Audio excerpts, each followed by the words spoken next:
Alan DuMont, as early as 1932, was working with the Signal Corps down at Fort Monmouth. We had a very close relationship with the Signal Corps in Fort Monmouth, with the Naval Research Laboratory down in Washington, D.C., with the Air Force out at, all over. So we made a lot of equipment in large quantities in the manufacturing plant and with research work. We worked very closely on research programs during the war with the outfit called RAD Lab. That's called the Radiation Laboratory at MIT. For those people who don't like alphabet numbers, Massachusetts Institute of Technology. I had many trips with my scientists up to MIT with classified stuff on the upper berth of a train to get up there. And we were working on both sides of the fence in the military. I was associated with a group at Harvard on countermeasures to radar, and at MIT on measures to radar, where we developed new systems. Down at Fort Monmouth, for example, during the war, we were developing a system called a P-cubed-I, PPPI, Precision Plan Position Indicator. It's a cathode ray tube with a rectangular display of highly precise information gathered looking at something with a timing and distance measurement so precise that we shipped that equipment during the war over to London.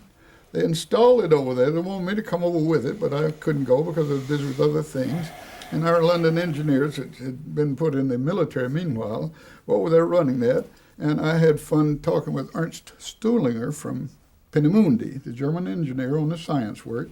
Later, I said, we sent this equipment with such precision through the Signal Corps that we could detect your bombs coming to land on London and blow up there, detect them out in the country, and send information to our countermeasure to shoot them down and let them fall in the countryside instead of in London.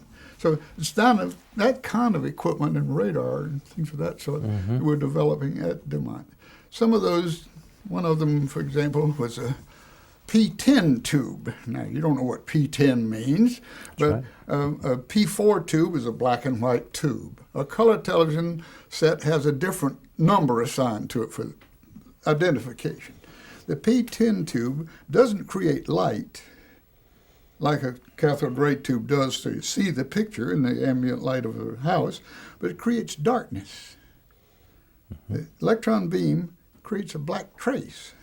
And that's put in a gadget called an admiral's bathtub. So we have a display about 4 feet by 4 feet in size in this thing for ships, and displays the radar pattern of attacking ships and attacking airplanes and so forth. That little tube, a black-faced tube, was called a tenebrescent tube instead of a fluorescent tube. And that kind of development is one of the things that we had a very close part in developing and perfecting through Dr. DuMont's wife's brother, who was our chemist, who developed the chemistry of all that stuff and patented a lot of its licensed to RCA and other people there. So a lot of military equipment was sold to almost all the branches of the military during the war. I had a part in building this stuff that was at Pearl Harbor when the admirals wouldn't quite believe it was working, but it was.